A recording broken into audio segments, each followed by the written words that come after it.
Life is a mystery. So, Theofanis, tell us a little bit about that.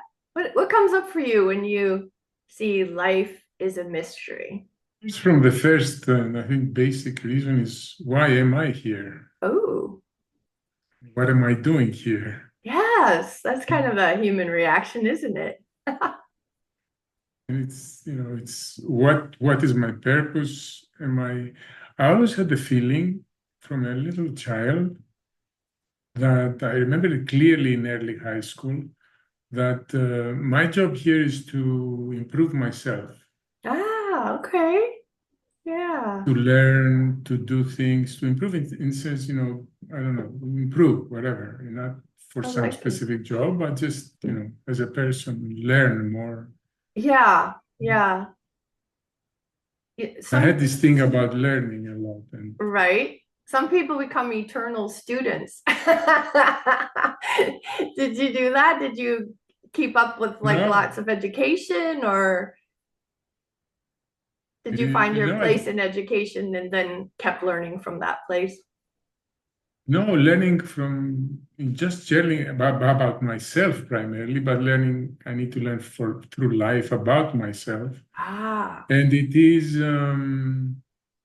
doesn't have to, it has to do with education, it has to do with experience, it has to do with our discussion now, it has to do with the rain, it has to do with I mean, a whole stimulation around us, a whole, feedback we get, because there is a question whether we create and it comes back.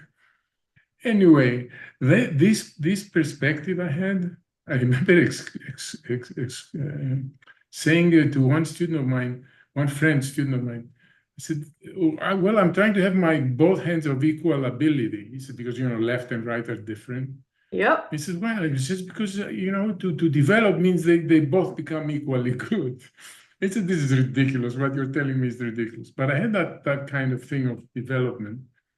And it comes and always felt that I'm transitional in this place. I'm coming to go.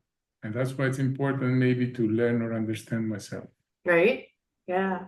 I This love it. mystery of life for me is like a school to learn, Yeah. not a place to learn. And do you feel like you've unraveled some of the mystery? Like maybe when you were a little kid, anything coming up for you, little story or whatever, that, something was a mystery and you unraveled that mystery and then you understood? Or what comes up for you when you think about your life and The more I unraveling? learn, the more is certain I cannot interpret anything. I know, right? And Like you were an old anything. person when you were a kid, right?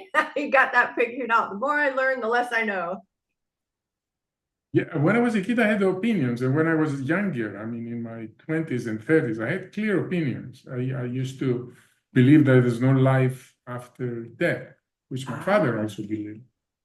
But now I can't even understand how I thought that. It's so distant from my yeah. perception now. I can't even understand how someone can imagine there's no life after death. Right. Now, was there Right. any family training or religious training that kind of had you thinking there was no life after death and you were like the opposite of what you were being taught, or what happened that way?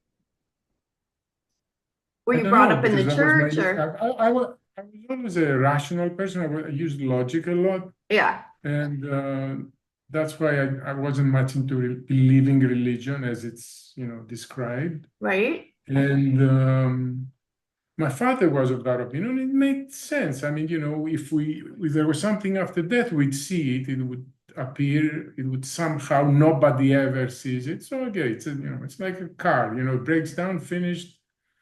You throw it in the trash can Right. in a way. So you got that from your So father?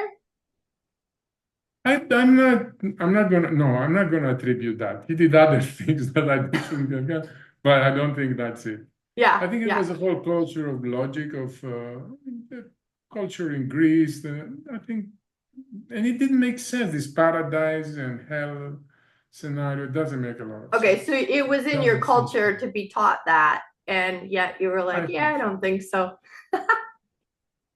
Is that right? Is that what you're saying?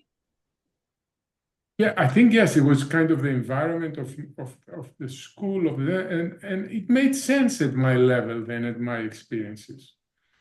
Now it doesn't. But my Okay. experiences have broadened, and a lot of things have happened. Oh, okay. So around Thank you, God. the thinking was the same, your initial thinking that there was no life after death? Um, Or was the religion around you and you religion was just always around. disagreed? Was that? Yes, religion was always around me. Yeah, I And thought so. Yeah, like Greek in fact, Orthodox and stuff. Yeah, yes, Greek gotcha. Orthodox, it's not very, I mean, I believe, Catholics are more, let's say, devoted, religious, that kind of thing. Greece is pretty open about religion.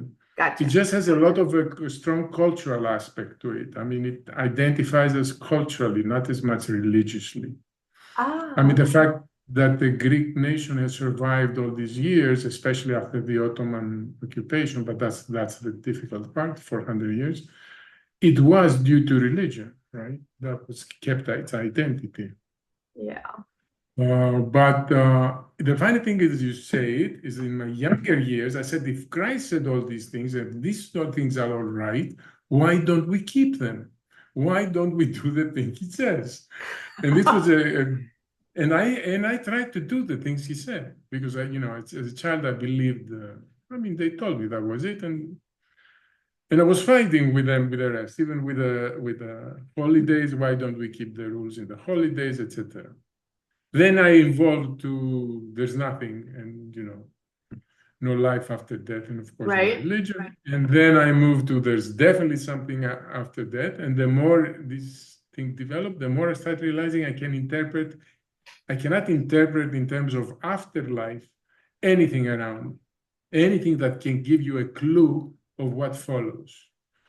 Because there's nothing that kind of seems to be able to provide that answer. I mean, there's really nothing that makes any logical sense in terms of continuity. So I think we have a language here, let me put it that way, Yeah. that somehow accommodates all of us between us Yeah. and Yeah. accommodates the reason I guess we're here. I don't know what that is. Yeah. I'll tell you something that really shocks me. I mean, we are very strict about death, right? About killing people. I'm not saying death, Yeah. about killing in general, right? Right. We're very strict as a society. And it makes sense a lot to me, and I believe Yeah. in it and everything. But nature is not that way. It No. seems nature feels death is a not good thing, but a thing necessary. Well, let's do it and let's have it, and that's this and that's that. I mean, it survives on killing society. I mean, right? Even from Yeah. animals to even plants to that, etc. It's a lower brainstem thing that nature. When we're on our lower brainstem, we're a lot like nature.